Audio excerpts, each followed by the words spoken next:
सनती इनकलाब के बाद पहली बार ऐसा हो रहा है कि इंसानों की लालच धरती को जहन्नम बनाने जा रही है। ज़मीन का दर्जाए हरारत 1.5 से 2% तक बढ़ चुका है। मौसम तब्दील हो गए हैं। सर्दी हो या गर्मी, बहार हो या ख़िज़ां, कोई भी वक्त पर नहीं आता। कहत और सैलाब शिद्दत अख्तियार करते जा रहे हैं। ग्लेशियर्स पिघल रहे हैं। रवां साल पाकिस्तान में 200% के करीब मामूल से ज़्यादा बारिशें हुईं। लाहौर और कराची डूब चुके। पख्तूनख्वा, गिलगित बल्तिस्तान में भी तबाहियाँ पर फैला रही थीं तो पंजाब को सैलाब ने डुबो दिया। 24 लाख अफराद मुतासिर, हज़ारों घर गाट से महरूम हो चुके हैं। सिंध के 2022 वाले सैलाब के मुतासरीन अभी आबाद ही न हुए तो पंजाब के लोग बर्बाद हो गए हैं।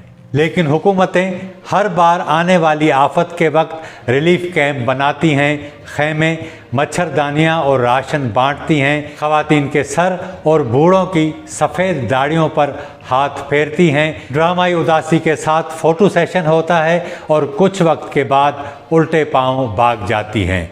कैंपों वाले खाली हाथ वापस वहीं पहुंचते हैं जहां कभी उनके घर हंसते बसते थे। बेबसी की फिर नई शुरुआत, नए कर्ज और नए इम्तहान। अशराफिया अपने एजेंटों के ज़रिए इन पिसे हुए लोगों को बताती है कि ये कुदरत का इम्तहान है, इसे सब्र से पास कर लो, अजर मिलेगा। दुनिया के हर तरक्की पजीर मुल्क में वहाँ की अशराफियाएँ ऐसा ही करती हैं और सादा लोग बेखबर हों या बाखबर सब्र कर लेते हैं। इसके सिवा उनके पास कोई चारा भी नहीं होता। ये सब कुछ इसलिए होता है कि ज़मीन का दर्जाए हरारत तरक्की और हवस के नतीजे में बढ़ चुका है। अगर इसे 2050 तक सनती इनकलाब से पहले वाले दर्जाए हरारत तक न लाया गया तो ज़मीन रहने के काबिल भी नहीं रहेगी। अमेरिका, इंडिया और चीन और दीगर बड़े ममालिक कार्बन का अखराज इतना करते हैं कि उसने फ़ज़ा में ज़मीन के गोले के गिर्द चादर बना ली है। सूरज की रोशनी अपनी कुदरती तरीके से ज़मीन पर नहीं आ सकती और ज़मीन की गर्मी ऊपर नहीं जा सकती। नतीजे में टेम्परेचर बढ़ता है, मौसमों की तरतीब तब्दील और ग्लेशियर्स पिघलते हैं, सैलाब तबाहियाँ लाते हैं। 10 साल पहले दुनिया पेरिस मुआहदे के तहत फॉसल फ्यूल को ख़त्म करके मुतबादल तवानाई का मुआहदा कर चुकी, लेकिन ताकतवर अशराफिया इन मुआहदों को जूते की नोक पर रखती है। ट्रंप जैसे इनप्रेडिक्टेबल लीडर्स पर सरमायाकारी की जाती है और वो एलानिया फॉसल फ्यूल को ख़त्म करने से इनकार करता है। डंडे के ज़ोर पर दुनिया के कमज़ोर ममालिक को मजबूर करके उनसे तेल हासिल करने के मुआहदे करता है।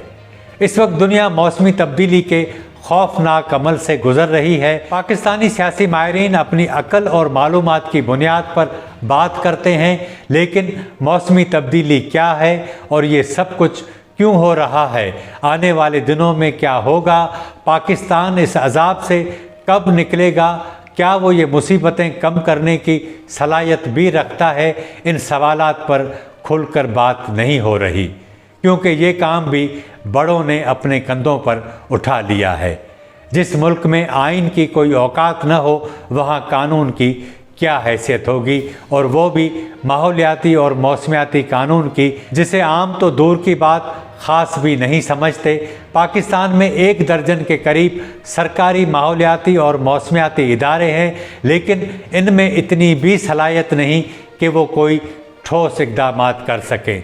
अस्पतालों के फजले से लेकर कचरे तक, जंगलात और दरख्तों की कटाई, दरियाओं के किनारे तामीरात, ज़रई ज़मीनों को बड़े रिहायशी मंसूबों में तब्दील करने तक हुकूमत की रिट कहीं भी नज़र नहीं आती। कहीं ये धंधा हुकूमत के माई बाप तो कहीं ये हुकूमतों को फंडिंग करने वाले करते हैं। किसी मंसूबे की कोई माहौलियाती मंजूरी नहीं होती और अगर कोई पूछ ले तो वो अपनी नौकरी पर नहीं रहता।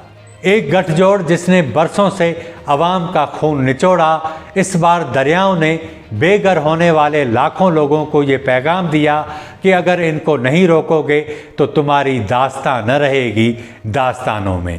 लेकिन दरियाओं की कौन सुनता है। एक मुश्किल ख़त्म नहीं होती तो दूसरी आन खड़ी होती है। मुल्क एक तवील अरसे से इसी कैफियत में है। सबसे ज़्यादा मुतासिर आम आदमी, जिसके 2.5 करोड़ बच्चे स्कूलों से बाहर, 5 करोड़ को बिजली की बुनियादी सहूलत नहीं, 96% शहरी और 89% लोग साफ़ पानी से महरूम, 40% बच्चे ग़िज़ाई किल्लत का शिकार, बेरोज़गारी की शरह 11%, FBR मुल्क के दौलतमंदों से टैक्स वसूल करने में नाकाम। मार्च 2023 में UNDP ने अपनी एक रिपोर्ट में कहा कि पाकिस्तान की अशराफिया सालाना 4,200 अरब रुपए से ज़्यादा की सब्सिडी हासिल करती है, यानी इतनी रकम जितनी पाकिस्तान इस वक्त कर्ज़ों की किस्तों और सूद की मद में अदा करता है। अवाम बिजली, गैस, ट्रांसपोर्ट के किरायों में जकड़ी हुई थी कि ऊपर से सैलाबों ने उसे कहीं का नहीं छोड़ा। मौसमियाती तब्दीली के बायस होने वाले नुकसानात के आदाद और शुमार दुरुस्त तरीके से रिकॉर्ड नहीं होते। चाहे कराची में हीट वेव हो या गिलगित की वादी गिज़र में अर्ली वार्निंग सिस्टम का नाकारा होना हो। रोज़नामा उम्मत ने अपनी खबर में हैरानकुन इंकशाफ किया कि पिछले माह 22 अगस्त को गिलगित की गिज़र वैली में एक गांव रवाशन के 300 लोगों को अर्ली वार्निंग सिस्टम ने नहीं बल्कि एक चरवाहे ने बचाया। 2 साल पहले मुकम्मल होने वाले एक प्रोजेक्ट जिसका नाम scaling up of glacier lake out burst flood reduction in northern Pakistan था, ग्रीन क्लाइमेट फंड ने उसे लगभग 10 अरब रुपए की फंडिंग की।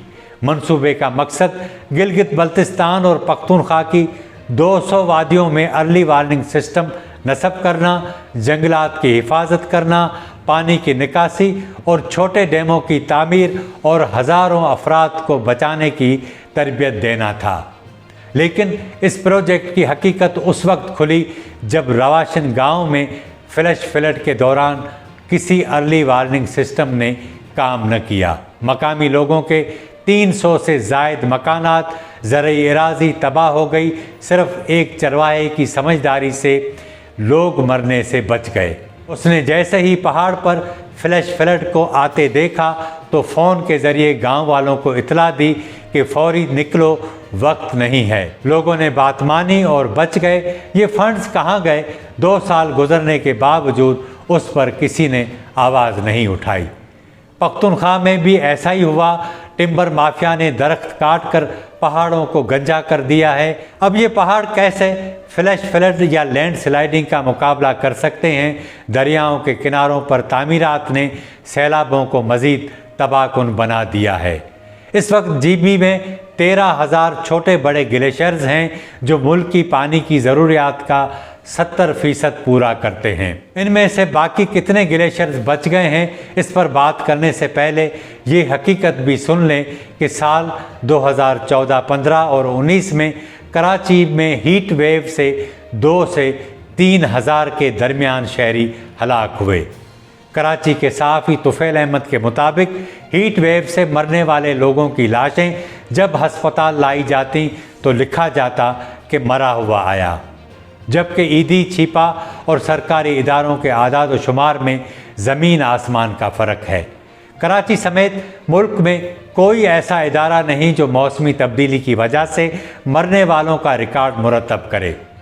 माहिरीन बताते हैं कि आज से 30 लाख साल पहले तक ज़मीन 1 लाख साल बर्फ़ में रहती और फिर 1 लाख साल वापस अपनी उसी पोजीशन पर आ जाती। फिर एक दौर आया कि ज़मीन आइस एज से निकल गई। पाकिस्तान में इस वक्त जो 13,000 ग्लेशियर्स हैं वो उसी दौर की यादगारें हैं। कहा जाता है कि पिघलने वाले ग्लेशियर्स की तादाद 10,000 के करीब है और ये दर्जा हरारत बढ़ने के नतीजे में गलने लगे हैं। इनमें 3,500 ऐसे भी हैं जो किसी भी वक्त धमाके के साथ पिघल कर पूरे इलाके को डुबो सकते हैं। सबब सिर्फ यह है कि फॉसिल फ्यूल और दीगर ज़राए की वजह से कार्बन का अखराज बढ़ गया है। डॉलर्स वाले अरबपति इस पूरे मामले में सबसे बड़ी रुकावट हैं क्योंकि वो तेल का कारोबार ख़त्म करना नहीं चाहते। IMF की रिपोर्ट के मुताबिक फॉसिल फ्यूल की आलमी इंडस्ट्री सालाना 7,000 अरब डॉलर हुकूमतों से सब्सिडी की सूरत में वसूल करती है। ये रकम बराह रास्त आवाम की जेबों से निकलती है। इंसानी ज़िंदगी इस ज़मीन पर जितनी अब गैर महफूज है, अपनी पूरी तारीख में कभी भी न थी। इन हालात में पाकिस्तान को मौसमियाती तब्दीली के लिए बदलते हालात के साथ ख़ुद को कैसे डालना होगा। आलमी फंड्स के आसरे में बैठने के बजाय खुद से इक़दामात करना होंगे। पानी की कमी वक्त के साथ साथ बढ़ती जाएगी, इसलिए हमें नई टेक्नोलॉजी की तरफ जाना होगा। वो बीज उगाने होंगे जो कहत और सैलाब के दौरान बच सकें। दरख्तों को काटना इंसानी कत्ल के बराबर करार देना होगा। टिम्बर माफिया के ख़िलाफ़ फैसला कुन कार्रवाई करना होगी। दरियाओं के साथ तामीरात को संगीन जुर्म और रिहायशी मंसूबों को वर्टिकल की तरफ ले जाना होगा। प्लास्टिक से जान छुड़ानी होगी। ज़ेरे ज़मीन कम होते पानी के लिए हंगामी तौर पर रिचार्ज मंसूबे बनाना होंगे। दरख्त उगाना होंगे और इदारों को अपनी अजारादारी कायम करना होगी। अगर करप्शन ख़त्म न हुई तो मौसमियाती तब्दीली इस मुल्क के करोड़ों गरीब लोगों को खा जाएगी और फिर सूखे ही नहीं गीले भी इसका शिकार होंगे। कुदरत का अपना एक उसूल है, उसे छेड़ते रहो वो खामोश रहती है, लेकिन फिर जब कहर बनकर गिरती है तो कुछ भी बाकी नहीं बचता, क्योंकि वो अपनी फितरत तब्दील नहीं करती। ये आदत आज की नहीं 4.5 अरब साल पुरानी है।